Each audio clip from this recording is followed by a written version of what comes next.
오늘 함께 은혜 받으실 말씀은 마태복음 10장 29절부터 33절까지의 말씀입니다. 다 같이 한 목소리로 합독하신 다음에 말씀을 나눕니다. 읽습니다. 참새 두 마리가 한 아사리온에 편리자니라. 그러나 너희 아버지께서 허락하지 아니하시면 그 하나도 땅에 떨어지지 아니하리라. 너희에게는 머리털까지가 새 신과 되었나니 두려워하지 말라. 너희는 많은 참새보다 귀하니라. 누구든지 사람 앞에서 나를 시인하면 나도 하늘에 계신 내 아버지 앞에서 그를 시인할 것이요 누구든지 사람 앞에서 나를 부인하면 나도 하늘에 계신 내 아버지 앞에서 그를 부인하리라. 아멘. 우리보다 우리를 더 잘 아시는 하나님, 우리가 이렇게 고백을 하거든요. 어떤 구체적인 문제가 생기면 이 생각을 내려놓는 거예요. 늘 하나님 정답만 말씀하시는 것 같거든요. 기도해라. 오늘 본문도 말씀하시잖아요. 두려워하지 말라. 어떻게 두려운데? 두려워하지 말라. 이게 와닿지가 않는 거예요. 여러분이 하나님이라면 뭘 더 말씀해 주시겠어요? 자신의 백성에게 두려워하지 말라. 그건 왜 하실 수 있는 말씀이 없는 거죠. 너 내가 뒤에 있어. 두려워하지 마. 이 말씀을 하시는 것 아닙니까? 우리는 내가 이번 달에 얼마 부족한 거, 건강 어디에 문제가 생긴 거, 내가 뭘 하려고 하는 것, 가정적인 어떤 관계 속에서 생긴 문제, 대외적인 문제, 교회의 문제, 모르시겠지 이건. 교육을 받아와서 다 아십니다 라고 정답을 우리가 말하지만 우리의 태도는 하나님이 그 세세한 것까지는 관심 갖지 않는다에 서 있는 거예요. 그래서 오늘 마태복음 말씀은 뭐라고 말씀하시느냐? 너희가 나를 사람들 앞에서 시인하면 나도 하늘에 계신 내 아버지 앞에서 너를 시인할 것이요 네가 사람 앞에서 나를 부인하면 나도 하나님 앞에서 너를 부인하리라 라고 말씀하시는 거예요. 이 말은 무슨 말이냐면 우리의 일상의 조그만 영역 속에서도 하나님을 인정하느냐 그 말이에요. 쉬운 얘기로 지금 예배드리는 우리는 하나님을 인정하는 거 맞냐 그 말이에요. 우리의 예배드리고 난 다음에 월요일부터 시작되는 모든 삶은 하나님을 시인하는 거 맞냐 그 말입니다. 큰 차이가 있을 것 같죠? 그렇지 않습니다. 여러분, 명품과 가품은 큰 차이가 아니에요. 똑같아요. 바느질, 마감, 고유 번호, 거기에 몇백만 원을 더 주는 거예요. 여러분, 진짜 그리스도인과 가짜 그리스도인은 큰 차이가 아니에요. 조그만 차이가 있어요. 기도원의 300용사가 뭐 대단한 차이 때문에 300명만 추려집니까? 물 먹는 태도 하나 있어요. 그러면 우리가 뭘 고민해야 되느냐? 나의 일상생활 가운데 전격적으로 주님께 대적하는 삶이 나한테는 없는데, 그러면 내가 주님 편에 서 있는 줄 알았는데 그게 아니라 미세한 부분에 주님 앞에 서 있지 못한 부분이 있지 않았는가를 지금 기억해내셔요. 그리고 그걸 주님께로 돌려놓는 거죠. 매우 작은 일 같지만 결코 작은 일이 아닙니다. 그 작은 일 하나가 큰 결과를 만들어내니까요. 우리의 존재를 우리보다 더 잘 아세요. 너희들은 참새들보다 귀하다는 거예요. 참새가 그냥 사고 싶은 사람과 팔고 싶은 사람 때문에 그렇게 팔리고 사고 하는 것처럼 보이지, 다 내가 허락하는 거야. 우리의 생각 가운데 어떤 마음이 있냐면 경제는 보이지 않는 손이 운영하는 거지 무슨 하나님이 운영을 합니까? 한국 경제는 하나님 운영하는 것이 아니라 몇 가지의 중요한 한국의 지표들이 운영해 나가는 거죠. 어떻게 하나님 운영합니까? 나도 모르는 사이에 그런 생각들을 갖는다니까요. 우리 가족의 경제, 우리 가족의 신앙, 아이 그거 내가 운영하는 거지 무슨 하나님 운영합니까? 여러분 이런 마음 하나가 하나님을 대적하는 것과 같은 입장이 되게 만드는 거죠. 제가 말씀을 드릴게요. 여러분의 머리털까지도 세이신 바 되었다 하신 그분은 여러분의 사정 가운데 남들에게 말할 수 없는 속사정까지 모두 알고 계신 분입니다. 할렐루야. 아멘. 그렇게 하나님을 믿어야 하나님을 믿는 건데 하나님은 엄청난 분이어서 내가 접근하기 어렵고 또 접근하면 인생이 매우 곤란해지는 일들이 많으니까 적정한 거리를 유지하고 그게 일주일에 한 번 예배 드리고 그리고 난 다음에 뭐 더 이상 기억하지 않고 살겠다. 이게 무슨 신앙생활입니까? 여러분이 인생을 살아오셨어요? 여러분을 좀 아십니까? 아시겠어요 이제? 이 몸뚱아리를 끌고 제가 지금 60년, 기분 나빠 60년이 아니에요. 59년, 그죠? 잠깐 우리 교회 어떤 장로님이 60으로 같이 묻어가려고 하는 경향이 있어서 끝까지 50대로 내립니다. 59년을 끌고 살았지만 잘 모르겠어요. 솔직한 저의 고백. 나도 나를 잘 모르겠다. 아니 여러분들은 아시겠냐고 제가 묻는 거예요. 나만 그런 현상이냐? 한 59년 이거 데리고 살았는데 잘 모르겠어요. 크게는 알겠어요. 욕심 덩어리인 건 알겠는데 그 욕심의 종류도 아주 미세합니다.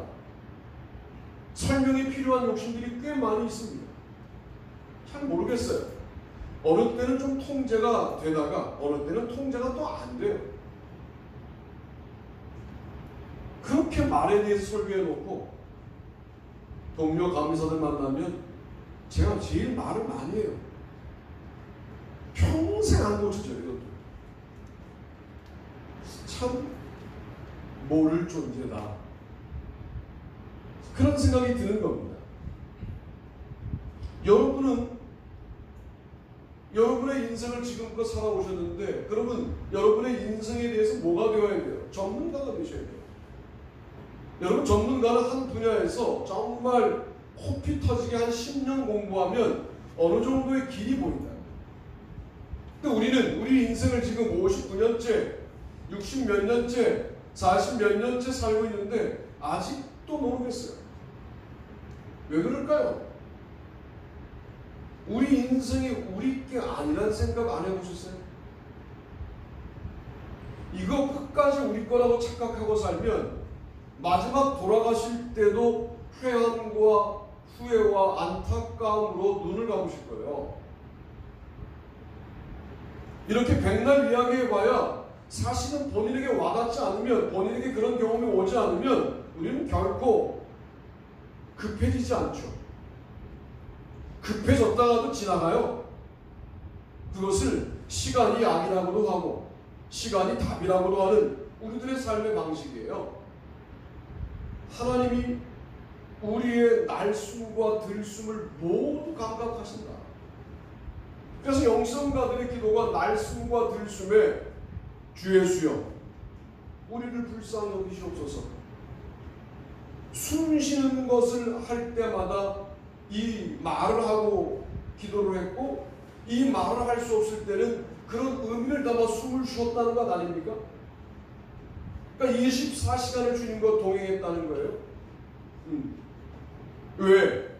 주님이 숨 쉬게 하시는 분이시기 때문에 우리의 숨소리까지도 알고 계신 거죠.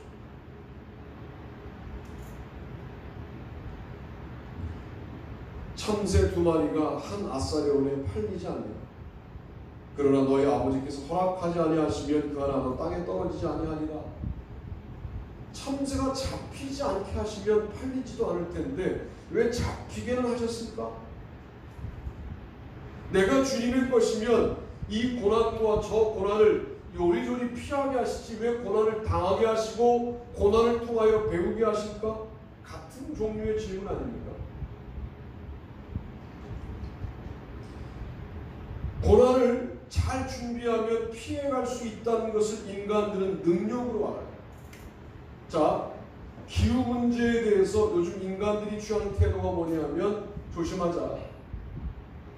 탄소 배출을 줄이자. 그러면 될 줄 아는데 안 됩니다. 이걸로 망할 거예요, 세상은. 이건 제 얘기가 아니고 거의 모든 기후학자들이 기독교인이든 아니든 세상은 기후 문제로 망할 것이다. 동남아시아 같잖아요, 지금. 제가 작년보다 체력이 떨어져서 이 더위가 힘든 게 아니라 더위의 종류가 달라졌어요. 체력은 떨어진 것 같지 않아요. 내년도는 또 어떨까? 기대가 되지 않습니까? 세상에 내 눈앞에 비가 오고 그 눈앞을 지나가니까 해가 떠요. 지금 우리나라 날씨 아니에요 이거. 왜 그럴까요? 기후의 문제가 생깁니다. 그런데도 인간들은 몰라. 아이, 내가 망한 게 아니잖아. 내가 죽는 게 아니잖아. 집에 가면 에어컨 있잖아. 차에 에어컨 있잖아. 내가 망하는 거 아니잖아. 이건 정말 미련한 거죠.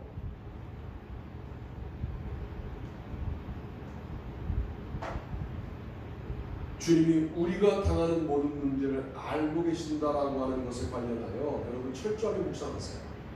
그리고 왜 우리가 세세한 것까지도 기도해야 되느냐? 그것까지도 알기를 원하시고 그것까지도 함께 대화하기를 원하시는 거예요. 왜? 주님이 다 쥐고 계십니다. 맨날 뭐 말씀에 순종해라, 찬양해라, 기도해라. 그러니까 우리의 세세한 사정, 부부간의 다툼, 자녀의 반항, 나의 개인적인 심리적인 고민 모르실 것 같지만 아신다. 다 아시기 때문에 하나님이다. 그 하나님을 붙들게 되기를 바랍니다. 두 번째 읽어보시죠. 시작. 우리의 형편을 우리보다 더 잘 아시는 하나님, 이는 다 이방인들이 구하는 것이라 너희 하늘 아버지께서 이 모든 것이 너희에게 있어야 할 줄을 아시느니라. 그런즉 너희는 먼저 그의 나라와 그의 의를 구하라. 그리하면 이 모든 것을 너희에게 더하시리라. 그러므로 내일 일을 염려하지 말라. 내일 일은 내일이 염려할 것이요 한날의 괴로움은 그날로 족하니라. 아멘. 마태복음 6장 32절로 34절 말씀 너무나 잘 아시는 말씀인데 오늘 제가 주목하려고 하는 것은 뭐냐면 이것입니다. 너희에게 있어야 할 줄을 아시는 것. 이 모든 것이 너희에게 있어야 할 줄을 아시느니라. 바꿔 말하면 너희의 필요에 대하여 아시느니라. 너희가 무엇을 입을까, 무엇을 마실까, 무엇을 입을까 하는 모든 걱정에 대하여 아시느니라. 그런데 우리 하나님 신앙은 그런 문제는 주님이 아셔서 개입한 적이 없다라고 하는 생각을 공고히 갖고 있으면서 이런 영역은 내가 노력해야지 주님이 알아서 해주시지 않는다라고 하는 생각을 갖고 있는 것 같아요. 잘 돌아보세요. 여러분이 노력 안 했다는 것은 아닌데 노력하셨으나 주님이 아셨기 때문에 여기까지 온 것 같지 않습니까? 아닙니까? 주님께서 이 모든 것을 아신다면 그 모든 것 때문에 하는 고민은 주님께 기도와 무릎 꿇고 내셔야죠. 그렇지 않습니까? 됩니까 그게? 이 모든 것에 문제가 생겼어요. 무엇을 입을까, 무엇을 마실까, 무엇을 먹을까. 주님이 아신대요. 주님께 보고했어요. 고민이 끝나셨어요? 안 끝나셨어요? 여기가 우리의 믿음의 현주소 아니에요? 남들의 평가 뭐 대단해요 목사님, 뭐 대단해요 장로님, 권사님 이런 거에 현혹될 때는 지났어요. 이제 우리는 하나님 앞에 자꾸만 나를 세우는 그런 시기에 돌입한 인생을 살아갑니다. 이 모든 것 때문에 고민이 시작되었어요. 뭐 굳이 고민이니까 그 고민 때문에 모든 것들이 문제가 생겼어요. 그래서 사실은 주님께 기도하는 것도 예배하는 것도 어려워졌어요. 이게 우리의 신앙생활이라면 그거 아신다는데 주님이 이 모든 것을 아신다는데, 그러니까 우리의 모든 형편을 세세하게 우리보다 잘 알고 계시다는데 우리는 그분 앞에 기도하고 이 문제를 끝내지 못하는 믿음 가운데 있는 거예요.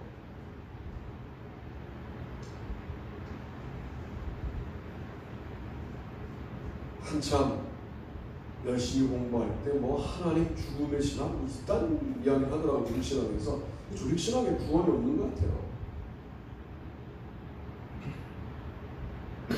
그러니까 들어가 보면 우리가 만들어 놓은 형식적인 하나님이 죽임 당하시고 다시 우리와 더욱더 긴밀하게 관계하시는 하나님이 살아나신다는 이야기인데 그 용어 자체가 참 도발적이죠. 고가르텐 같은 사람들.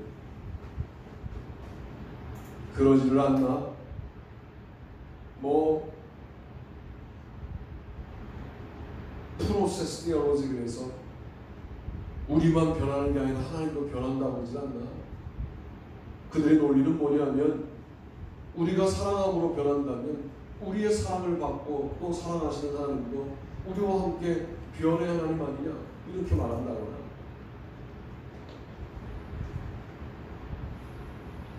장로 부인이 감교신학대 가서 힘들었다고. 그래서 1년 때 제일 열심히 공부했던 이유는 뭐냐면 많이 흔들렸기 때문에 공부한 거예요. 제가 말씀드렸잖아요. 그때의 기운으로 살고 있다고. 나는 우리 교회 고3 학생들, 공부하는 대학생들에게 말하고 싶어요. 그런 기간은 필요하다. 인생에. 목숨 걸고 공부해도 안 죽어요. 정말이에요. 해봐서 알아요. 제가 새벽 2시까지 읽고 4시 일어나서 새벽 기도하도 안 죽어요. 그리고 그때는 피곤하지도 않았어요. 학교 가서 졸지도 않았어요. 물론 점심 먹고 잠시 쉬어야 하지만 치열하게 몇 년을 살아본 경험은 중요합니다. 인생에. 왜? 그게 어쩌면 돌아가야 될 학생의 고향일 수 있어요. 그때 이후로 대학교 1년 때만큼만 공부하면 통과하지 못할 시험은 없겠다. 이게 제가 나름대로 결정한 제 인생의 모토, 표 같은 것이었어요. 그런 기간이 없는 건 불행한 거다. 또한 고등학교 1, 2, 3학년 때처럼 열심히 기도한 적이 없어요. 공부를 열심히 한 게 아니라 기도를 열심히 했어요.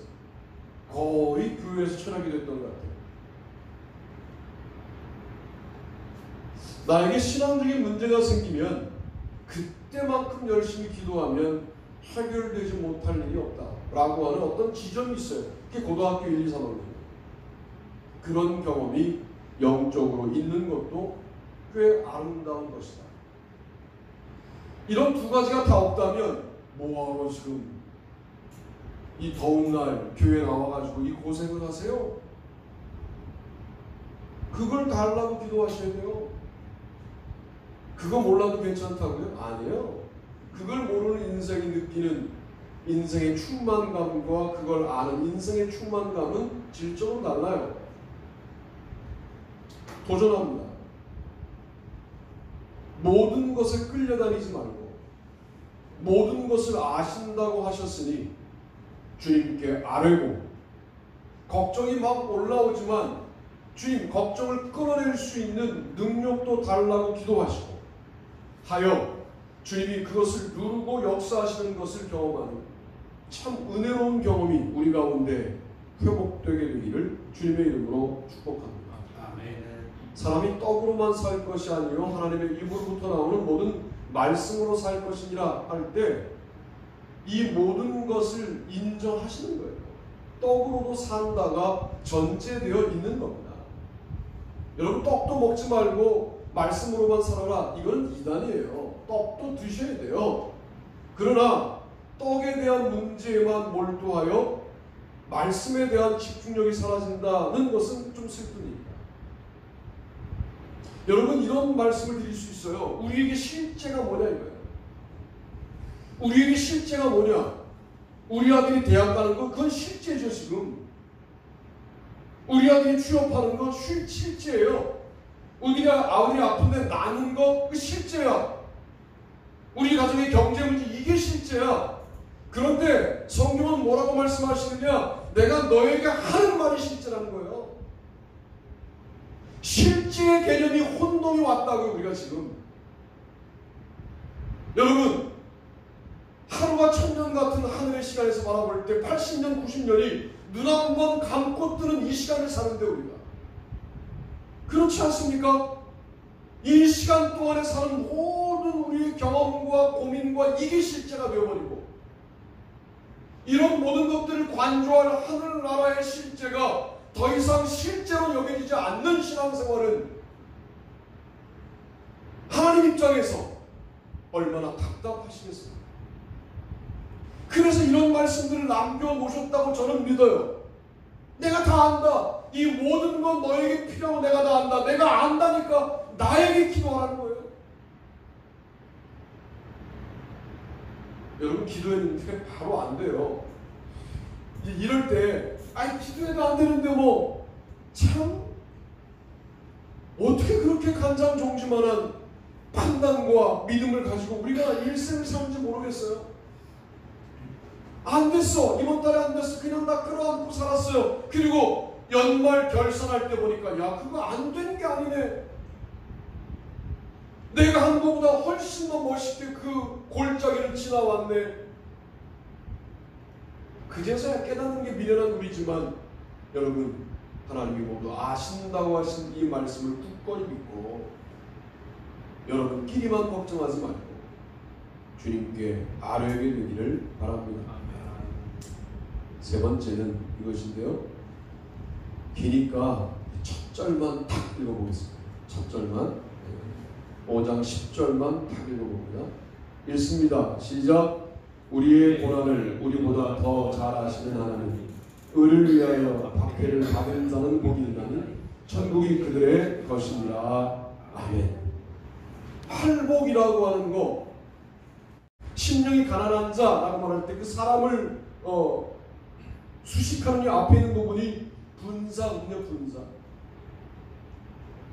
뭐뭐 하는 에서 동사인데 형용사 역할을 하도록 만드는 거거든요. 이걸 분사라고 하는데 모든 분사가 현재 분사로 되어 있는데 하나만 의를 위하여 박해를 받은 자는 복이 있나니 할 때 그 받은 자만 과거로 되어 있는 거예요. 팔복은 제가 새롭게 해석해 드릴게요. 그냥 불특정 다수에게 주시는 복이 아닙니다. 의를 위하여 박해를 받았으나 너희들이 나의 몸은 어떻게 할 수 있지만 나의 영혼은 건들 수 없지 하고 그 박해를 이긴 자들에게 주시는 복이에요. 박해를 받았는데도 불구하고 마음이 겸손해. 박해를 받았는데도 불구하고 마음이 온유해요. 마음이 청결해요. 이런 사람들을 위한 복이지, 그게 불특정 다수에게 너의 마음을 지켜라, 온유해라 이런 식으로 강의하는 거, 그거 사실은 성경의 근본적인 뜻을 잘못 해석하는 거예요.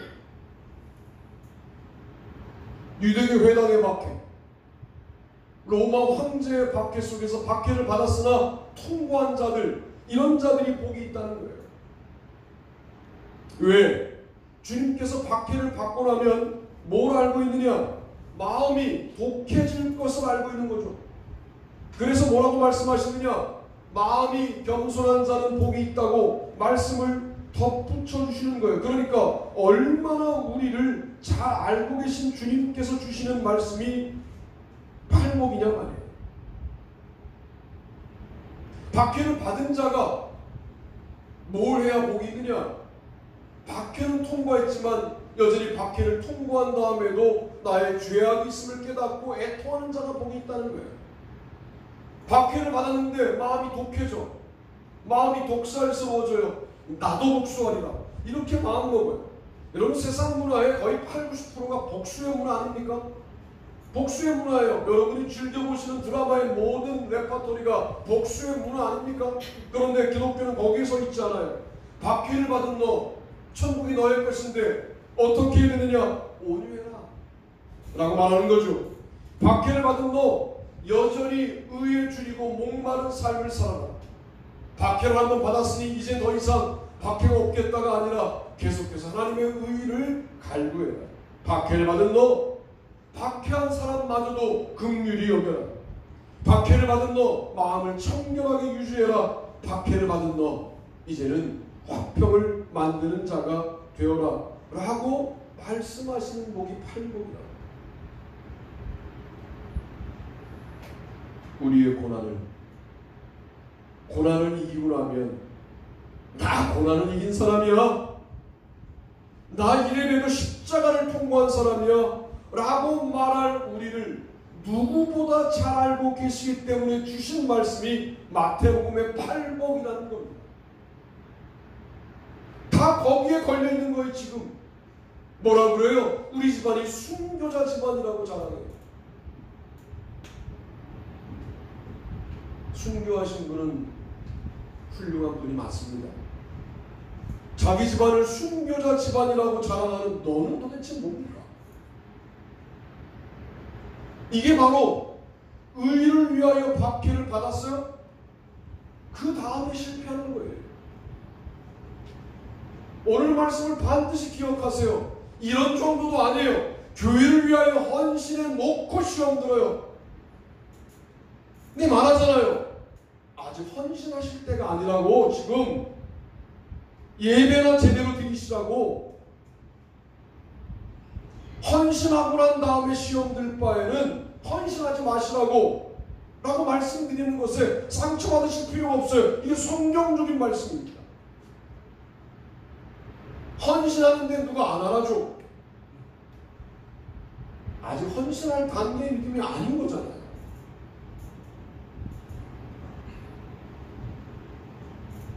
어제는 하지 말아야 될 행동을 제가 하나 했어요. 여러분, 그런 것들, 자기라는 게 박해를 받고 고난을 통과했는데 여전히 살아있어요. 이걸 아시는 거예요. 자, 고난받고 난 다음에 나를 아시죠? 내가 받는 고난을 모르시겠냐. 여러분이 지금 당하는 고난을 주님이 모르시겠냐? 왜 그 문제를 가지고 사람들을 쫓아다니고 자신의 방법을 동원하고 왜 그 문제를 가지고 혼자 고민하고 마치 하나님이 돌아가신 것처럼 그렇게 반응합니까? 우리의 고난을 우리보다 잘 아시는 하나님, 그분에게 기도하시게 되기를 바랍니다. 왜 잘한다고 말씀하시느냐? 십자가를 지셨습니다.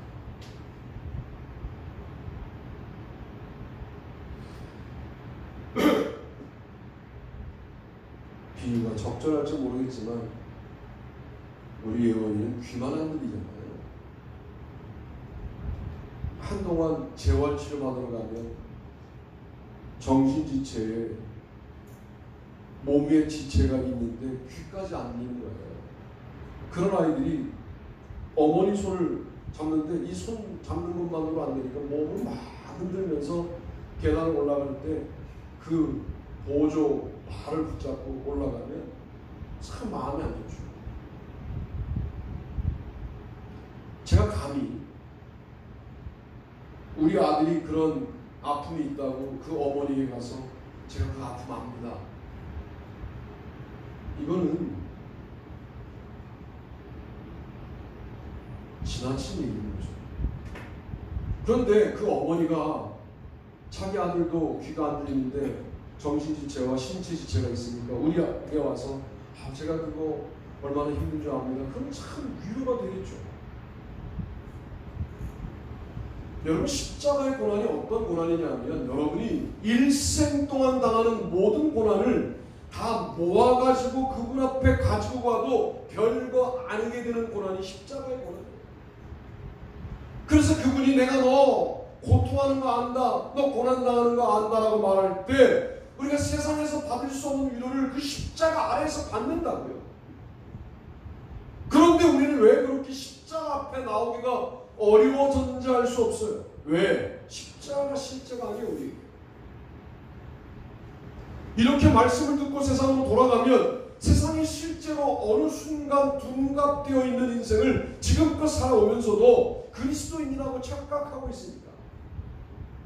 십자가가 여러분에게 실제가 되시기를 축복합니다. 그 십자가 아래 나아가는 것이 얼마나 중요한 해답이에요. 해답지를 주고도, 해답지를 보고도, 풀이 과정을 보고도 답안지를 쓰지 못하는 이 일을 언제까지 하시겠습니까? 힘을 내시고 우리라는 존재를 우리보다 더 잘 아시고, 우리의 형편을 우리보다 더 잘 아시고, 우리의 고난을 우리보다 더 잘 아시는 하나님의 모습이 마태복음에 시퍼렇게 살아계십니다. 이게 바로 우리의 형편을 아시는, 머리털까지 쓰신다. 또 모든 것을 다 아신다. 너에게 필요한 모든 것을 내가 다 안다. 의를 위해서 박해를 받은 너, 천국이 그들의 것이지만 받은 다음에 현재적으로는 온유해라. 지금도 신앙으로 살아라 라고 말씀하시는 우리의 고난과 고난 이후의 삶을 모조리 알고 계신 주님 앞에 우리가 오늘도 나아온 거고, 또 오늘만 나온 게 아니라 일주일 내내 여러분들은 그 앞에 나아가는 거예요. 매일 보내드리는 말씀 챙겨 들으시고, 혹시 일주일 내내 못 들었다면 몰아서 들으세요. 남아있잖아요. 들으시고,